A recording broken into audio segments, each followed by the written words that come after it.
বেবিটা বেবি এটাই করে খিচুড়ি খেতে পারবে, খেতে পারলে দেওয়া যেত এটাই।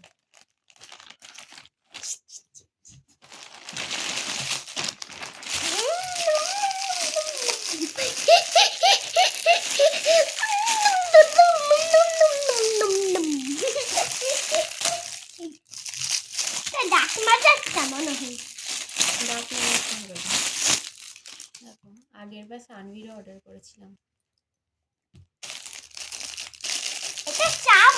সানভির বেলায় তো দেখিনি এটা। এটা হায়দ্রাবাদে গিয়ে অর্ডার করেছিলাম, তুমি জানো না। দেখনি আছে এইগুলো জানো, কিন্তু কোথায় আছে খেয়াল নেই, আর ওই ব্যাঙ্গালোরে আছে। এটার বেবির ফল যেমন কলা, লেবু এর ভিতরে দিলে এই যে ফুটো ফুটো আছে না, ও চুষু করবে, মানে লিকুইড মতোই যাবে, গলায় বাঁধার ভয় থাকে না। মানে রস করে দিতে হবে না, ছোট ছোট করে দিতে হবে? ছোট ছোট করে ওর মধ্যে ভরে দিলেও এরকম চিবালেই রসটা যাবে, ওসব যাবে না। হয়ে গিয়েছে তো।